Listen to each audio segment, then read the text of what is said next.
What's going on, guys, and welcome back to my most requested series as of late, my UTSA Roadrunners Offline Dynasty here, my building project as I have been calling it, and I'm here showing you guys another game from the live stream about a week and a half ago or so against the UAB Blazers. And so we're approaching the midway point of the season. We're 2-3 on the year, and we're just getting to the heart of Conference USA play. We suffered a defeat at the hands of the Marshall Thundering Herd, and now we're playing against the UAB Blazers, which was the home to NFL players Roddy White and Joe Webb. And so we're here on the opening drive for UTSA. Eric Souza back to throw, and he flips it outside. Cam Jones gets past the defender. He's going to get the first down for UTSA as they approach midfield. 2nd down and 6 now in Blazer territory. And Souza on the run, dumps it off to Evans Okacha looking for the first down, but he's cut short by about a yard. So 3rd down and 1 coming up. Hand the ball off to Evans Okacha, the #1 running back. First down, about 8-9 yards on the play, but a late flag is thrown onto the field, holding on the offense. And so that's going to negate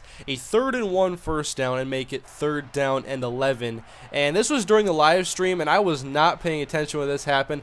I don't even think I knew that there was a flag because it didn't come in until very late. But I was not paying attention. I ran the ball on 3rd down and 11 and did not get the first down. So we punt the ball then to UAB, and their quarterback is Jonathan Perry going over the middle. First down Blazers as Perry hooks up with Patrick Hearn for the first down. 2nd and 1. Perry off of the play action, hooks up with his tight end for the first down, tackled by Darian Starling.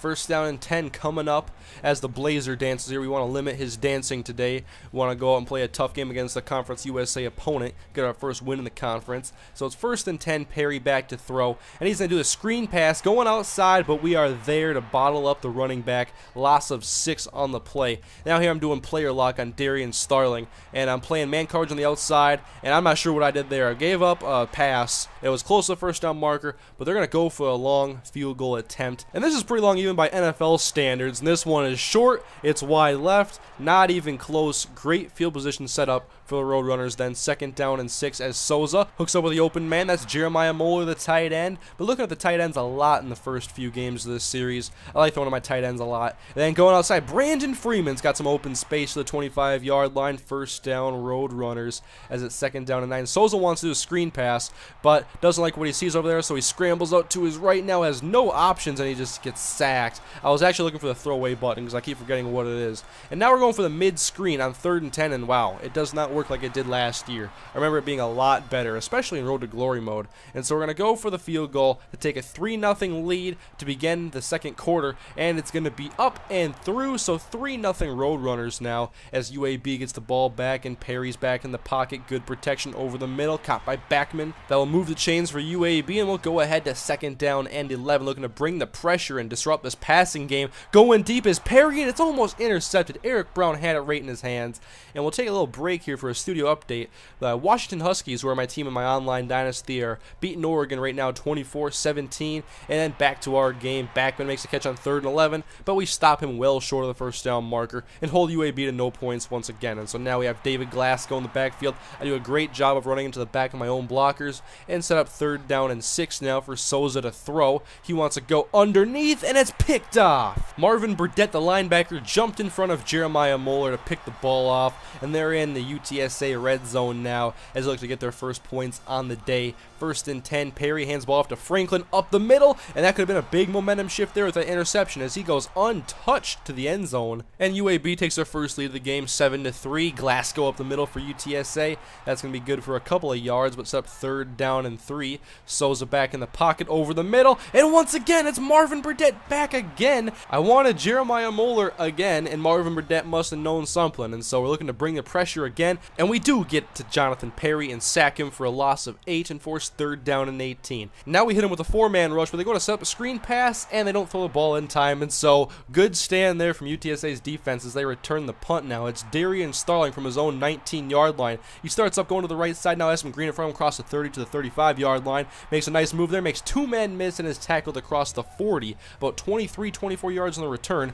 Now Souza trying to throw a pass without getting intercepted by Marvin Burdett. He does so, and now 3rd and 4. Can he do it for a 2nd time in a row? Yes, he can. Evans Okacha underneath for the first down as we have 10 seconds to go in the first half. Want to get something before we have to go to the locker rooms at halftime, and Souza is sacked from behind.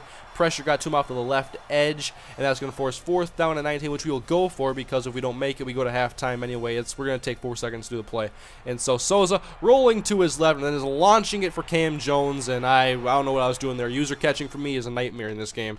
I don't know why. But we go to the second half now, UAB with the football, 3rd down and 9, and we get to the quarterback, and we could have used the stop there to get the ball back in our hands to try to have a good offensive possession. So we hand the ball to David Glasgow up the middle, good lead blocking from our offensive line, and that's going to be good for a 1st down, and now 2nd and 2. Hand off Evans Okacha, get hit by one of our own men, and then we're going to get the 1st down anyway. So we're knocking on the door and hoping for some points in this drive on 3rd down and 4. Outside, Armstrong makes the catch. I believe that is the first catch on the year for Brandon Armstrong. Came at a good time, and then Okacha up the middle. UAB forces 3rd down and goal. 3 receivers out for Eric Souza, 1 tight end. Pressure getting to him quickly, and he's sacked and fumbles the football. UAB falls on it, and that was a big, costly red zone turnover for the Roadrunners, and points are coming at a premium in this game. That was a missed opportunity, and Evans Okacha has a bruised ankle, so we'll put in David Glasgow until he's ready to come back. And so we got to stop UAB on offense now, and Perry doing a good job of airing it out and getting some 1st downs against our defense. 1st and 10, pitched outside for Franklin, trying to get off the edge, and we just miss him. Can't even locate him, and he gets out of bounds after getting the 1st down. But on 3rd and 10, we have an opportunity to force them to punt, and Perry now going to the sideline, and he overthrows his man, and so UAB has to punt the ball. 2nd and 7 as we begin the 4th quarter of play. Souza throws Ali to Okacha, who can't hang on, and that'll force 3rd down and 7. Really need the 1st down here as we're inside of our own 30-yard line. Only a 3-man rush, a lot of time for Souza, but no options that are open. Trying to find this open man, it's intercepted. Marvin Burdett for the trifecta. You got to be kidding me. I wanted to lob it over his head and threw it right to him. That was great coverage by UAB.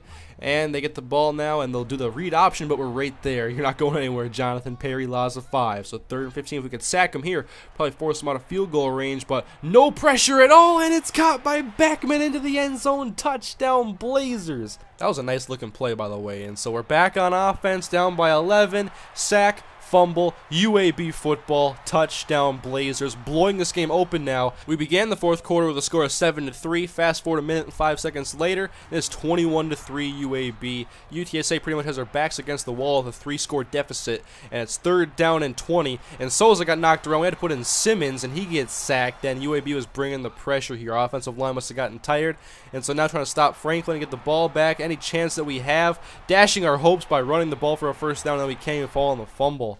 And so they go to kick a field goal on 4th and 4. It's up and it's short, so we'll get great field position with this now as Souza enters back into the football game. Brandon Freeman makes the catch for a 1st down as we edge closer to midfield now, but Souza wanting to stretch the field. He's going to go deep, leading his open man to the spot, and Kenny Harrison comes down with it. Touchdown, Roadrunners. But is it too little, too late for UTSA? They got to go for 2 here to make it a 10-point ball game, make this interesting, and Jeremiah Muller makes the catch, so it's 11-20. Can the Roadrunners do something here with 2nd and 17? Franklin, though, he's going to break a tackle, and then we do tackle him by the legs and force 3rd down and 17.